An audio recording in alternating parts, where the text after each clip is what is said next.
Hey everybody, happy Wednesday, and welcome back to another episode of Midweek Musings. That time we take once every week just to slow down a little bit and remember one truth from the past week's message. Now this week, I don't have any fancy camera tricks for you. I don't have a script written out, any fancy acting to drive the point home. It's just me thinking, just musing about surrender.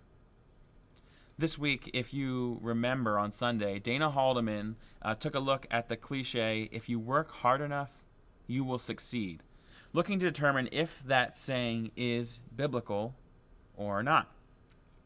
In trying to determine that, he looked at what it's saying gets correct, and he took us first to Proverbs 14:23, which says, all hard work brings a profit, but mere talk leads only to poverty. Truthfully, he could have looked at a bunch of Proverbs because there's plenty that kind of go in this direction, like Proverbs 12:11. Those who work their land will have abundant food, but those who chase fantasies have no sense. Or Proverbs 21:5. The plans of the diligent lead to profit as surely as haste leads to poverty. If you work hard enough, you will succeed is probably a conglomeration of these and many other proverbs. So it's true, right?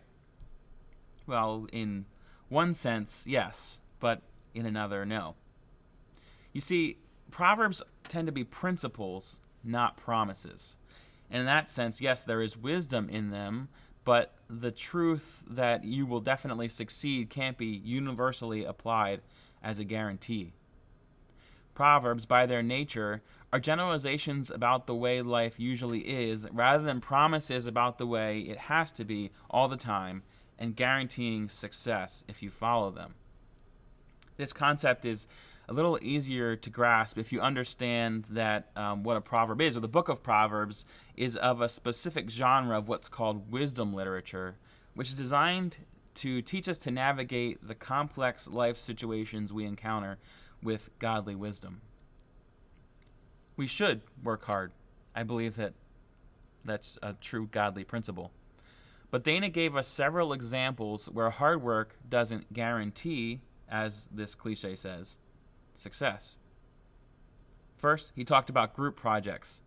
And he also told us a story about his experience with fantasy football and how he worked and worked and worked, but definitely did not succeed.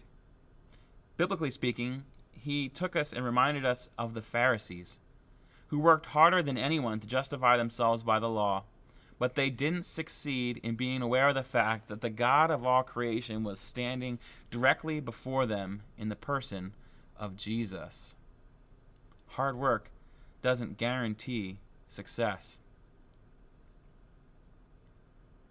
Dana took us to Isaiah 64:6, where we read that all our righteous acts, or our hard work, you could look at it, are nothing but filthy rags. So, what are we called to if not earning our salvation by hard work? Dana says, surrender.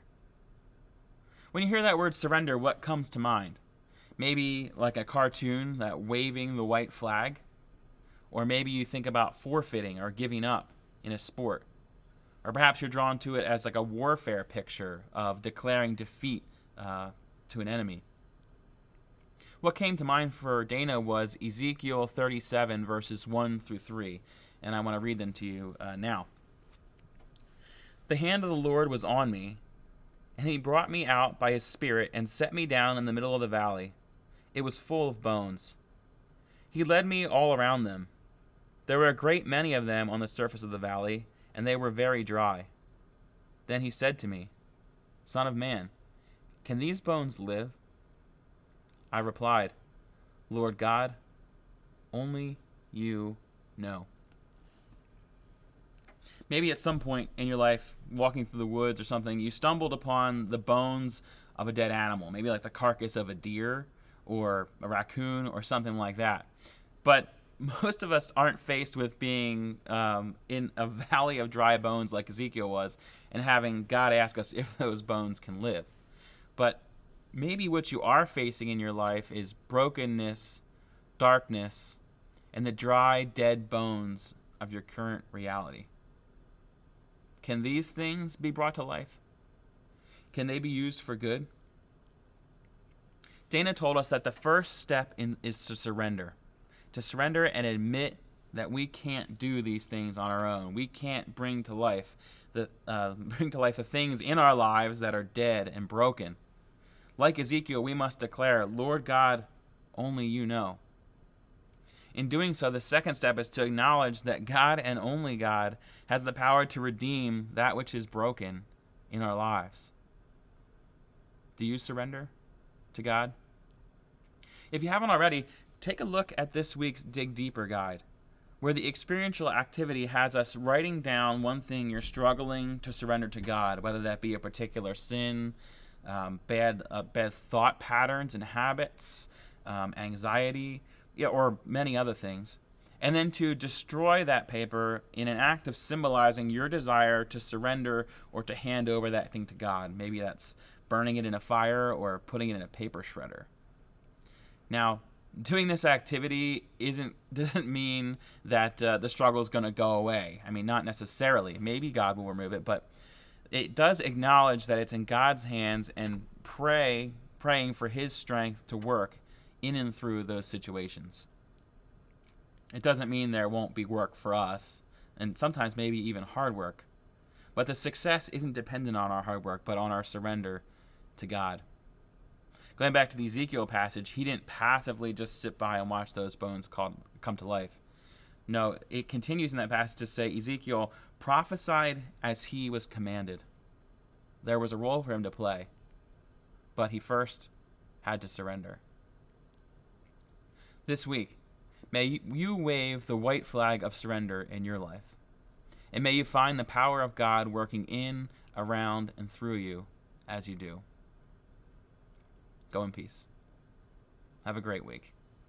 If success is a direct result of hard work, then I hold the future in my hands. I have control. 2 Corinthians 5:21 says, God made him who had no sin to be sin for us, so that we might become the righteousness of God. It's not our doing. It's not how hard we work. It's not about success. It's the work of God through his Son, Jesus Christ, that makes us righteous. Our work is to surrender to God and respond in saying, O sovereign Lord, you alone know.